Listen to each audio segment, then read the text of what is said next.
बिस्मिल्लाहिर्रहमानिर्रहीम। फ्रेंड की रिक्वेस्ट पर कुछ फार्मास्यूटिक के हवाले से क्वेश्चन प्रिपेयर करना था, तो उससे पहले मैं आप लोगों को कुछ मेडिसिन की इंट्रोडक्शन करवा दूं। हमारे पास फार्मास्यूटिक के हवाले से कुछ मेडिसिन यहाँ पर कैप्सूल फॉर्म में अवेलेबल है। यहाँ पर उनकी मिलीग्राम में मेंशन है, ठीक है, कि 20 मिलीग्राम है। यहाँ पर ब्रिटिश फार्माकोपिया है, यहाँ पर इसका ट्रेड नेम ओप्रिल है और इसका केमिकल फार्मूला ओमेप्राजोल है, ठीक है। कुछ मेडिसिन हमारे पास टैबलेट फॉर्म में अवेलेबल है, जिस तरह ये वाली हो गई, ये वाली मेडिसिन हो गई, ठीक है। ये हमारे पास सॉलिड शेप में, और कुछ हमारे पास सॉलिड शेप में ये सस्पेंशन अवेलेबल है, जिसमें बाद में बॉयल वाटर इंक्लूड करके एक लिक्विड शेप में इसको चेंज कर दिया जाता है, ठीक है। कुछ हमारे पास ये ORS की शेप है, ओरल रिहाइड्रेशन साल्ट। ORS का मतलब है ओरल रिहाइड्रेशन साल्ट, और ये भी ब्रिटिश फार्माकोपिया है, ठीक है।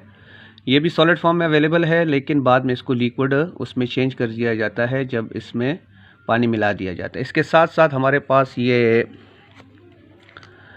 एस्टेल 4 मिलीग्राम ये मल्टीलिकास्ट सोडियम है, ठीक है। ये भी सॉलिड फॉर्म में होता है, पाउडर शेप में, और इसको बाद में पानी मिलाकर लिक्विड चेंज कर दिया जाता है। ये paediatric powder for oral use नीचे लिखा हुआ है। इसके साथ साथ फार्मास्यूटिक के हवाले से हमारे पास ऑइंटमेंट है, ये सेमी सॉलिड है, टॉपिकल यूज़ होते हैं। इसके साथ हमारे पास लिक्विड उसमें नज़ल स्प्रे है, वैक्स है, हमारे पास इंजेक्टेबल फॉर्म में, ठीक है। ये भी लिक्विड में आते हैं, स्टार्ट में पाउडर इसमें फॉर्म होता है सॉलिड, और फिर इसमें जब डिस्टल वाटर इसके साथ पड़े होते हैं वो मिक्स किया जाता है, तो उसको फिर या IV रग में, वेन में, या IM मसल में लगाया जाता है। कुछ हमारे पास सबक्यूटेनियस इंजेक्शन भी होते हैं। ये थोड़ा सा इंट्रोडक्शन था फार्मास्यूटिक के हवाले से। अब क्वेश्चन पर थोड़ी सी डिस्कशन करते हैं। ये आपके जहन में लेकर आना था कि फार्मास्यूटिक का काम क्या है। इन तमाम ड्रग्स को फाइन शेप में लेकर आना, इनकी डिस्कवरी कैसी होती है, इनकी सिंथेसिस कैसी होती है, और इनको यूजेबल डोजेज फॉर्म में लेकर आना। डोजेज फॉर्म हमारे पास ये सॉलिड फॉर्म होता है, हमारे पास लिक्विड फॉर्म होता है, हमारे पास गैसियस फॉर्म होता है, लिहाजा ये सब रिलेटेड टू फार्मास्यूटिक है। अब आते हैं क्वेश्चन पर डिस्कशन करने के लिए। Let's begin. Pharmaceutic basically branch of medical science है। इसमें क्या होता है, फर्स्ट डिस्कवर द मेडिसिन को डिस्कवर करते हैं। इसका सोर्स प्लांट है, इसका सोर्स एनिमल है, इसका सोर्स माइक्रो ऑर्गेनिज्म है, या कोई न्यू केमिकल सब्सटेंस है, कोई भी मादा है कीमियाई। तो फर्स्ट इसकी डिस्कवरी होती है, सेकेंडली इसकी सिंथेसिस लैब में होती है, उसके बाद इसका मैन्युफैक्चरिंग होता है, फिर उसका क्लिनिकल ट्रायल या टेस्ट जिसे कहते हैं, और फिर इसको फाइन शेप में लेकर आते हैं। उसके बाद इसकी डिस्ट्रीब्यूटिंग ऑफ ड्रग्स होती है, availability in the market, availability in the hospital. ये सब किस चीज़ के साथ रिलेटेड है, फार्मास्यूटिक के साथ। आसान अल्फाज में फार्मास्यूटिक क्या है, मेडिसिन के साथ रिलेटेड स्टडी को कहते हैं। डिवाइसेस में कौन से आलात इस्तेमाल होते हैं, सर्विसेज, एक फार्मासिस्ट की सर्विसेज क्या है, यानी पेशेंट को ऑप्टिमल केयर प्रोवाइड करना, ये सब फार्मास्यूटिक के साथ रिलेट। अब इसी फार्मास्यूटिक में आपका पहला क्वेश्चन आता है, define pharmacy and list various branch of pharmacy. Define pharmacy and list various branch of pharmacy, यानी फार्मेसी की डेफिनेशन करें और उसके ब्रांचेस लिखे कि फार्मेसी के कौन कौन से ब्रांचेस हैं। आते हैं, pharmacy is the study of drugs. Pharmacy drugs के मुताले को कहते हैं। ड्रग्स से हमारा मुराद दवाई है, मेडिसिन है। जितनी भी हम मेडिसिन के हवाले से स्टडी करते हैं वो फार्मेसी में हमारे पास आती है। दूसरे अल्फाज में, it is the branch of medical sciences. ये मेडिकल साइंस की ही ब्रांच है, which deal study of discovery, यानी ये मेडिसिन डिस्कवर किस तरीके से हुई, डेवलपमेंट इसकी किस तरीके से हो गई, यानी हमारे पास किस तरीके से पहुंची, सिंथेसिस लेबॉर्ट्री में किस तरीके से, मैन्युफैक्चरिंग इसकी कैसे हो गई, बनावट, प्रिपरेशन और डिस्ट्रीब्यूटिंग ऑफ ड्रग्स। यानी फार्मेसी का काम है डिस्कवरी ऑफ ड्रग का, डेवलपमेंट ऑफ ड्रग के साथ, सिंथेसिस ऑफ ड्रग के साथ, मैन्युफैक्चरिंग ऑफ ड्रग के साथ, डिस्ट्रीब्यूशन ऑफ ड्रग के साथ। ये फार्मेसी का टॉपिक है। और इसके हमारे पास जो ब्रांचेस हैं, इसमें हमारे पास आ जाती है हॉस्पिटल फार्मेसी, जो कि ये अलग फार्मेसी होती है। क्लिनिकल फार्मेसी जो आप क्लिनिक में प्रैक्टिस करते हैं उसकी फार्मेसी अलग होती है। इंडस्ट्रियल फार्मेसी हमारे पास अलग होती है, ठीक है।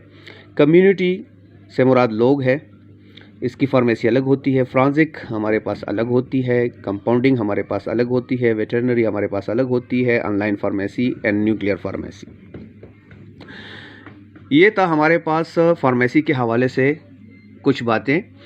और एक्चुअली थोड़ी सी बात इस फार्मेसी वर्ड पे भी कर लेते हैं। फार्मेसी वर्ड ये डिराइव हुआ है फ्रॉम ग्रीक वर्ड।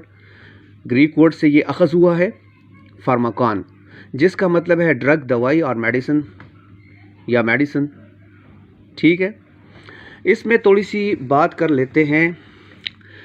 मौजूदा तौर पर द फादर ऑफ फार्मेसी कौन है हमारे पास? ये प्रोफेसर विलियम प्रॉक्टर है हमारे पास। और दूसरे अल्फाज में इस फार्मेसी की डिफिनीशन ये बढ़ती है, it is an art and science of compounding. Compounding का मतलब ये है कि आप किसी न्यू केमिकल सब्सटेंस से एक चीज़ बनाते हैं, एक न्यू शेप में उसको लेकर आते हैं। And preparing suitable doses form, और उस कंपाउंडिंग के नतीजे पर आपके पास सूटेबल डोजेज फॉर्म आ जाती है।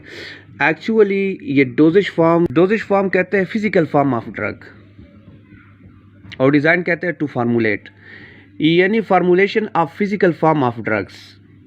Formulation of physical form of drugs ये हमारे पास सॉलिड शेप में भी होता है, जिस तरह मैंने स्टार्ट में आप लोगों को इंट्रोडक्शन दी। ये हमारे पास लिक्विड शेप में होती है। सॉलिड फॉर्म में हमारे पास tablet, capsule, powder. Liquid form में हमारे पास सिरप, सस्पेंशन। और सेमी सॉलिड फॉर्म में हमारे पास ऑइंटमेंट होती है, क्रीम्स होती है, ठीक है। तो ये डोजेज फॉर्म के थोड़ा एक्सप्लेन करना। तो it is an art and science of compounding and preparing suitable doses form for administration of drug in the man और एनिमल। यानी ये डोजेज फॉर्म हम इंसान के लिए या जानवरों के लिए जब वो बीमार होते हैं तो किस रूट से इसको हम एडमिनिस्टर करेंगे, किस शेप में इसको एडमिनिस्टर करेंगे, सॉलिड फॉर्म में या टैबलेट एंड कैप्सूल फॉर्म में, ठीक है, या पाउडर शेप में, या ऑइंटमेंट सेमी सॉलिड शेप में, क्रीम जो होते हैं, या इंजेक्टेबल फॉर्म में, जिस तरह हमारे पास इंजेक्टेबल फॉर्म में मुख्तलिफ रूट्स हैं हमारे पास। ये रूट है हमारे पास, यानी रूट मेडिसिन आप इस्तेमाल करते हैं ओरली, मुंह के ज़रिए। अब अगर ओरली मुंह के ज़रिए आप मेडिसिन इस्तेमाल करते हैं तो फर्स्ट स्टेप उसका आता है एब्जॉर्प्शन का। मुंह के ज़रिए उसकी एब्जॉर्प्शन होती है, और उस मेडिसिन की जो फॉर एग्जांपल पैरासीटामोल गोली मैंने इस्तेमाल कर दी मुंह के ज़रिए, तो उसका मेटाबॉलिज्म लीवर में होता है। लीवर के बाद जाके वो सिस्टेमिक सर्कुलेशन, यानी बॉडी में जहाँ पर पेन हो, प्रॉब्लम हो, सिस्टेमिक सर्कुलेशन के ज़रिए फिर टारगेट सेल को वो मिलता है। एक हमारे पास पेरेंटेरल है। पेरेंटेरल में हमारे पास इंट्रावीनियस, ठीक है। इंट्रावीनियस यानी रग के ज़रिए अगर हम कोई इंजेक्टेबल ड्रग पेशेंट को देते हैं तो वो डायरेक्ट सर्कुलेशन सिस्टम में डिज़ॉल्व होता है और अपने टारगेट सेल को वो टारगेट करता है। इंट्रामस्कुलर और सबकुटेनियस में फिर यही चीज़ होती है, पहले एब्जॉर्प्शन आती है, मेटाबॉलिज्म थ्रू लीवर, और फिर जाकर सर्कुलेशन सिस्टम में वो इन्वॉल्व होता है, ठीक है। और रूट में हमारे पास आ जाते हैं रेक्टल, ठीक है, टॉपिकल। तो ये रेटलेस है, ये टाइम लेता है इफ़ेक्ट दिखाने में, और इंट्रावीनियस ये डायरेक्ट होता है, फ़ौरन ही इफ़ेक्ट को अपना शो कर देता है और उस पेन को या जर्म्स को फ़ौरन अपने ग्रिप में ले लेता है। और रेट ऑफ अमाउंट का मतलब ये होता है कि जो डायरेक्ट आपको रिस्पांस देता है कितने टाइम में, इसको बायो अवेलेबिलिटी कहते हैं। और हमारे पास दो किस्म के ड्रग्स की शेप है, आयोनाइज्ड है, नॉन आयोनाइज्ड है, ठीक है। आयोनाइज की बायोएबिलिटी थोड़ी कम होती है, नॉन आयोनाइज की बायोएबिलिटी रेट अमाउंट उसका ज़्यादा होता है। तो ये कुछ बातें थी फार्मास्यूटिक के हवाले से। Thank you.